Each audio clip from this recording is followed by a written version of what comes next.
Good afternoon, Friday afternoon at 4 o'clock. Karen Frankel here, drawing glass. So I am talking about drawing glasses, not these things, and not a pane of glass as in a window. These glasses are all cylinders. So what makes it a cylinder? Well, that symmetrical ellipse there, all cylinders. I'll show you just with my drink bottle here. This is a cylinder, so top down, other than obviously that cap, top down, a cylinder is symmetrical on both sides and it has a circular profile. That is what a cylinder is all about, and it is also usually symmetrical on that side and that side. They are mirror images, so even if there were to be a handle on there, the handle goes on afterwards, and it is helpful to be able to draw a cylinder if you are drawing a glass. All cylinders have a vertical line, a vertical axis, so you can see that it is symmetrical on either side. Now these ellipses are quite difficult to get used to drawing. Draw them softly and quickly. Now I've drawn thousands of ellipses, so you might think, gee whiz, Karen, that's not too bad. Don't be dismayed if you are drawing ellipses for the very first time. When you are drawing ellipses, make sure that you get a nice soft bottom and top. That side should be equal to that side. You can see I've drawn a few there, so don't necessarily just stop with one, because the first one is often not what you're after. So draw a few over. Can you see I'm using my pencil very, very loosely? If you draw your ellipse carefully and slowly, you seldom get your ellipse nice. So take my advice and draw them softly and draw them fairly loosely and quickly. What you're aiming for is for the ellipse to be perpendicular, in other words, at right angles to that central axis. So even if the glass is crooked, the central axis along with that will be crooked as well, and this ellipse, can you see how it is at right angles to that central ellipse? So sorry, the central axis. It is a very, very important part of drawing glass. Even if your glass is lying on the table like that, you will turn your axis will still be along the center of that, and it actually makes a big difference if you just turn your photograph or turn your book and draw it vertically. So the principle of using these ellipses means that as the glass changes shape, you can draw multiple ellipses down, and the ellipses can become smaller. These ellipses here are going really tiny, and then there's that big ellipse at the bottom there. So you can see, just rubbing off that, and then you put your sides on. So don't worry about some of the ellipses go out of your line. You will end up with a lovely glass if you work with ellipses. Can you see the bottom is always round? The only time that the level of the glass will be flat is if it is at your horizon, at your eye level. If you drop your eyes down, then that will be flat on the table. So many times, especially kids, they will put a table edge like that, and they will have something sitting on it like that. But believe you me, many adults will draw whatever it is they're drawing and they will put a flat bottom on it. So those ellipses are important all the way down. So to show you, just drawing that glass that's on the screen there, if I get my ellipses happening, so this is what I did on my plastic, and I'm bringing it in, and I'm doing some small ones there, and then nice big one to finish.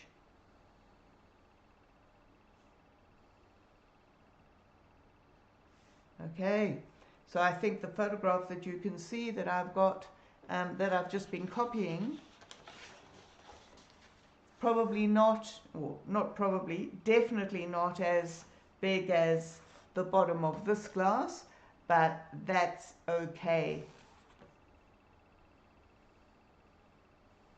Okay, so that's your first clue, is always think of your glasses as cylinders, and the shape of a cylinder when it's on its side, in other words, not bird's eye view, is always elliptical, including that bottom edge. The second tip is, don't worry if your glass that you've drawn is not identical to the glass that you're copying. Yes, I know that we are trying to get things as similar as we can. You can see that mine has come thinner there than this round one here. I've also not drawn my ellipse as big here. And actually, on the subject of ellipses, can you see that the ellipse here is narrower than the ellipse there? So the closer the ellipse gets to your eye level, the narrower it will be from there to there, and the further away, so the lower down, the wider that ellipse will be. So that's one error I made in my drawing, is that that ellipse had a much bigger width here. The second point is all about whether that is the same glass as that, and it's actually quite difficult to get them the same. One of the issues, however, when you are drawing a glass and you're not getting it the same as the glass that you're trying to get it, when it becomes a problem, is if I were to draw that glass again, and I'm just doing it very, very quickly, what would not be helpful is if I did something like that and the stem was way, way, way too small for this glass to physically exist, and indeed if I put a tiny, tiny base on that, I know I've really exaggerated there. Not only does this glass not look like this glass, which I said I wasn't worried about, this glass physically could not exist. So even if your glass is slightly different to the one that you're copying, make sure that at least this glass could exist and the stem would not be so tiny that it broke and it wouldn't fall over and crash. Don't get hung up on how perfect your drawing is as a copy of what you are drawing. No matter how thin the glass is, it has an actual thickness. And what you're seeing here, these little lines here, you can see it on the photograph there, that is actually showing you the thickness of the glass, including the thickness at the bottom. So here we've got the top of that stem coming through into the glass.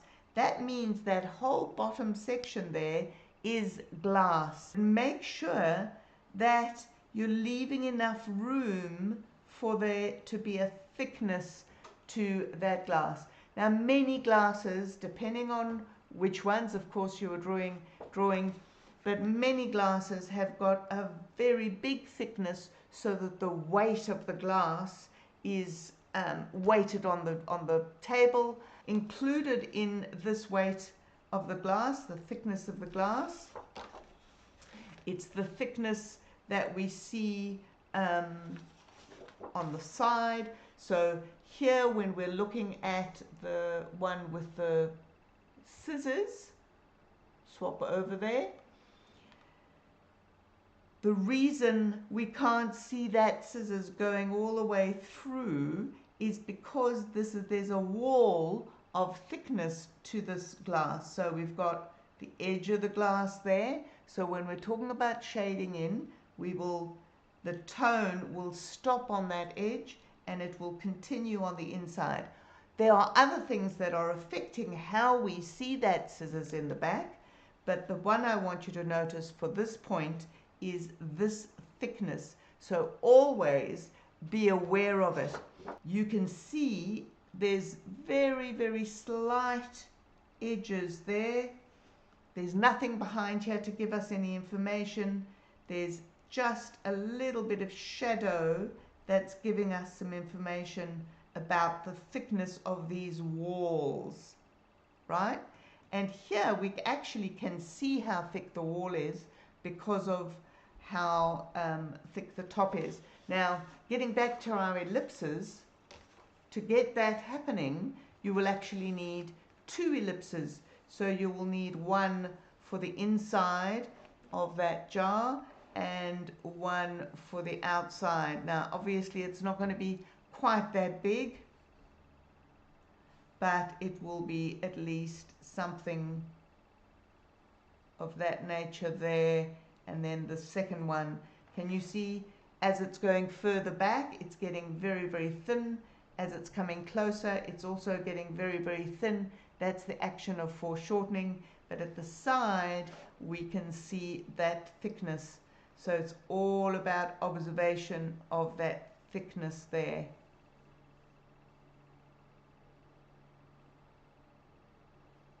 Yeah, thin inner one. There's the thickness of the glass at the top there. And those 2 lines almost converge at the back and the front. Obviously, this jar has got other glass sticking out so that the lids could screw on, and that's clearly thickness as well. And you are always going to be looking at the shapes of these tones. Okay, we now move on to what makes us see the glass.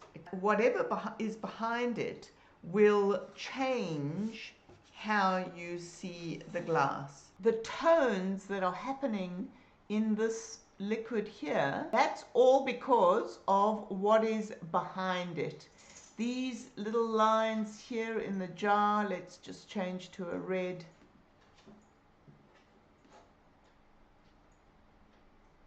They are there because of what is behind. And you'll notice when you are looking at any glasses, no matter how much you keep your head still, tiny, tiny, tiny movements of your head will change how these sweeps of light will come through.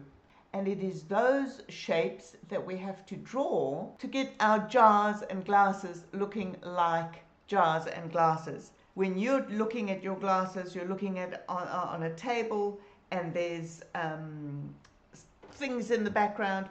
All of those things will affect what you are seeing in this glass. Okay, so it is the degree to which you draw those shapes that are going to reproduce this glass. Following on from that 4th tip, what happens when you've got liquid in your jar or your glass is things will change. Not only a stem running through there, can you see that stem goes up to there, and that stem looks broken. It stops there and then it starts again there. Not only that, but look at how this liquid looks, how it casts a shadow, and the shadow itself is, we can see the shadow, and it's distorted by not only the glass, but it is distorted by the liquid. And so your fifth tip is watch out for these distortions to things that happen with liquid. The other thing I've just noticed here is the ellipse that we usually draw to put liquid in glasses, which I will show you. Look how that is now distorted across there. I'm not actually sure what's causing that distortion. I can see that the sun's coming in, and that might be affecting what this picture looks like, but you can still see that ellipse is all fattened. When we have done our ellipses to create a glass or a cylinder,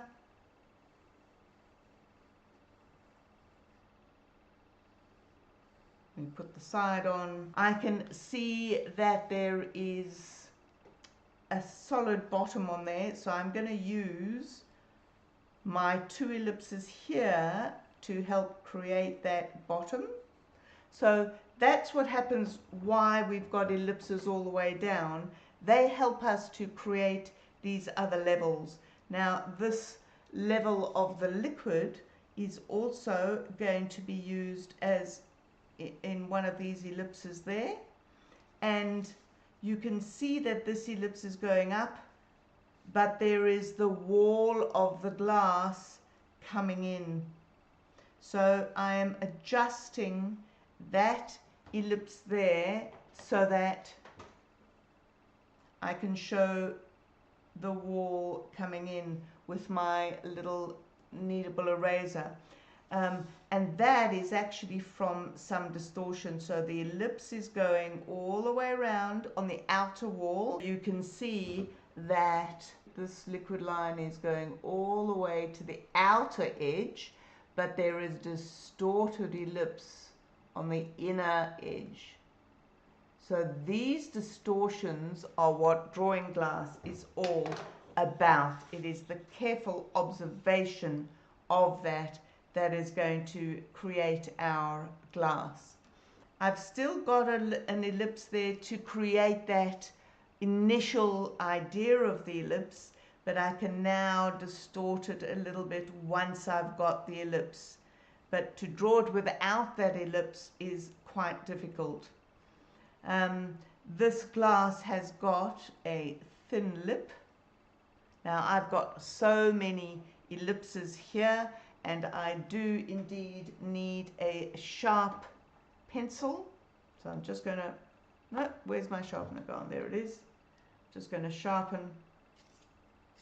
If you want to get a very fine edge, you do need to have a sharp point. That's it. Okay. Now I'm going to look at the shape of these tones, and I'm looking at that within this ellipse that I've drawn here. So if you want to, now might be a good time to just soften back these ellipses, because they may begin to confuse you. That's why I'm getting rid of them. Can you see I haven't bothered to rub it completely out, because I still think that I may need some of these lines. I just wanted to take out the ones that were going to confuse me. And I'm now going to put some shapes of tone in, and funnily enough, or I think it's quite funny, that is going completely against my idea of ellipses. So it's distorting the shadow of this glass, which is an ellipse. Just put it in on the table. But at the back here, it's actually becoming concave. So it's all these ellipses and shapes that we need to look at. And not only is it concave, there's the thickness of this bottom of the glass also has a shape here.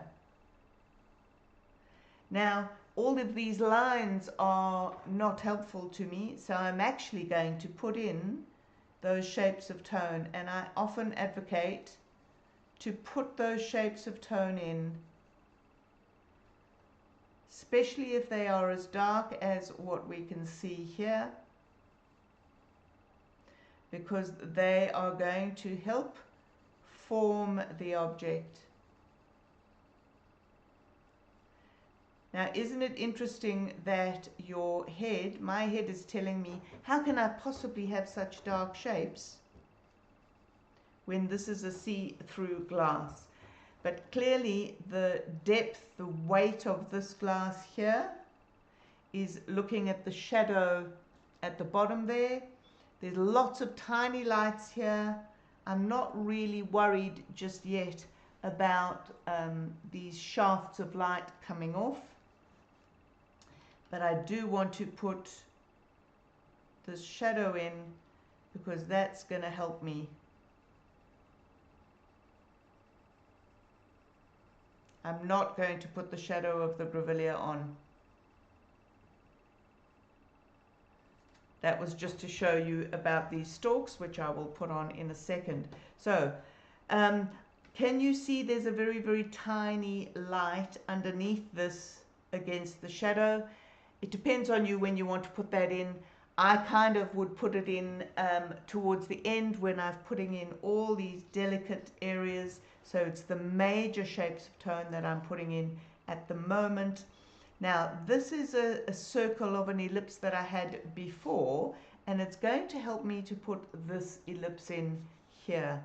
So I can see that the stalk goes from where this shadow is,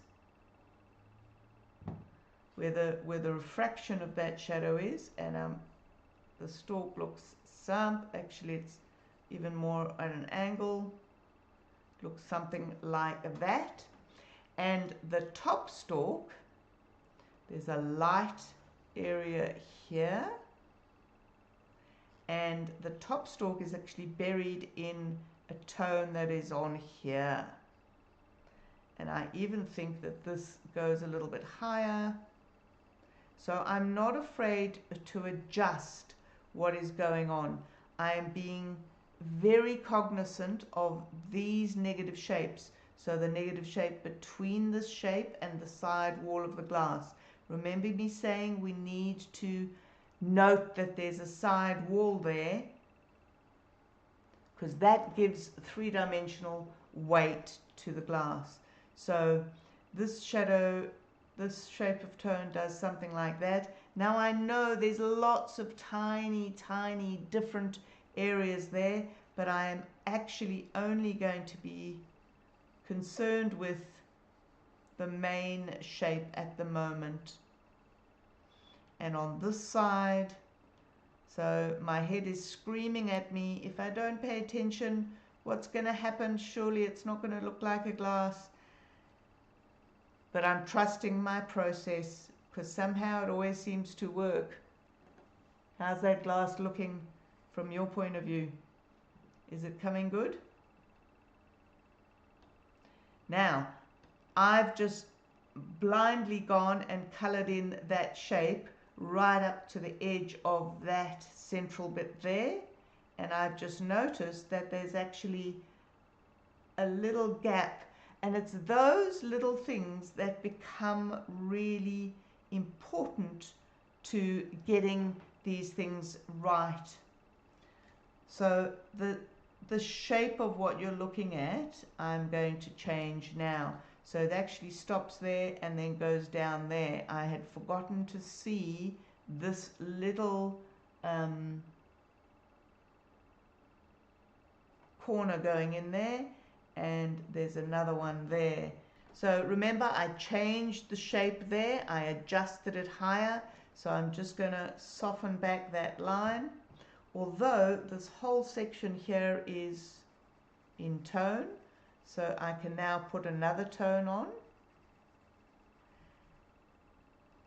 So at the end of the day, I'm actually not drawing glass, I'm drawing shapes that I can see within that glass. The line there is probably a little bit too strong. But I would need to concentrate a little bit more to get this right.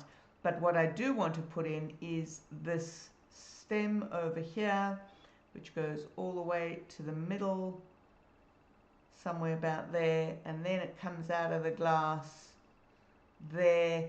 And again, we can see the thickness of the glass, so we can see that the stem stops there and then it carries on going out of the glass. So where we've just got pure glass, there actually isn't much of a change between where that stem is and where that stem is. That hasn't actually broken like the surface of the water, what the surface of the water makes it do.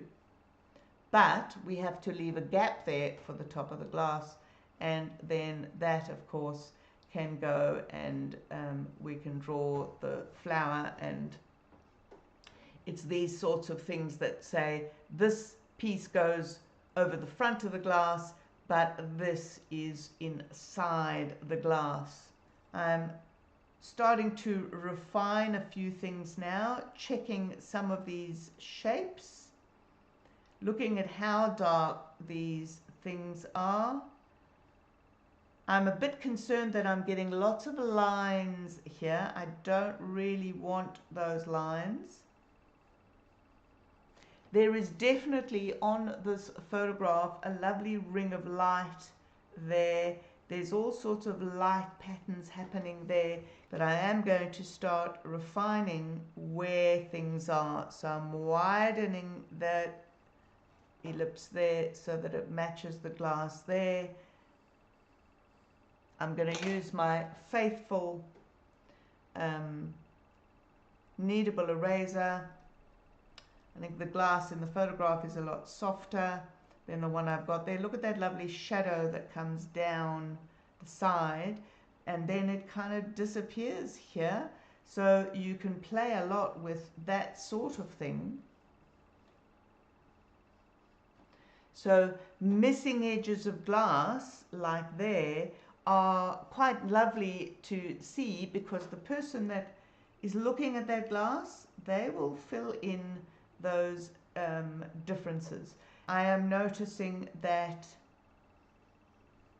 I'm getting confused by this dark shadow here and the lighter shadow that connects up there. So you can come back in and darken your tones, and that will allow this highlight to pop up a bit more.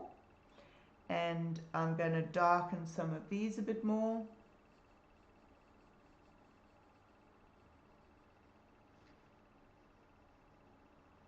But there is a lovely ellipse there that I want to bring back. So if I put that light in like that, obviously that is much, much thicker than that. But I can come back in and slowly build up the shading until it is touching the edge of where I want the ellipses. So the light going through there isn't that important, although there is a tiny little ring around where the stem comes out of the water. But this is getting too fussy for my liking. I'm not usually in touch with it to that extent, but I do want to highlight just that tiny ellipse going through there. I can see my proportions are slightly out, but as I said in the beginning, does that look like a realistic glass, even if it doesn't look like this glass? Now, there are tiny bits and pieces. There's highlights here, there's highlights catching in lots of different places. It's up to you when you do your particular glass how much of that you want to put in. But at the outset, what you really need is these larger main shapes of tone, because if you don't get those right, then the whole thing doesn't work. So no matter how much you put in all these tiny areas, they can be the best thing you've ever done, these tiny, tiny areas. If you haven't got the major shape of the glass realistic, and you haven't got the major shape of these tones correct, then no amount of dainty work is going to help you. I'm beginning to see that I'm playing a little bit too much. I think the last one I wanted to put in was give a nod to this tiny shine at the bottom of the glass there, which means I can make this shadow. Isn't it amazing how dark the shadow is based on just the thickness of the bottom of this glass? So I'm noticing all sorts of inconsistencies as I'm doing it. For example, this is also flat, and my brain was telling me that it was elliptical all the time. So that highlight there is elliptical, but this is flat. And hopefully it's those nuances that are making this work. So because I've now put that light in there, the shadow next to the glass is helping us to see the edge. Get drawing, keep drawing, and I'll see you next week. Bye-bye.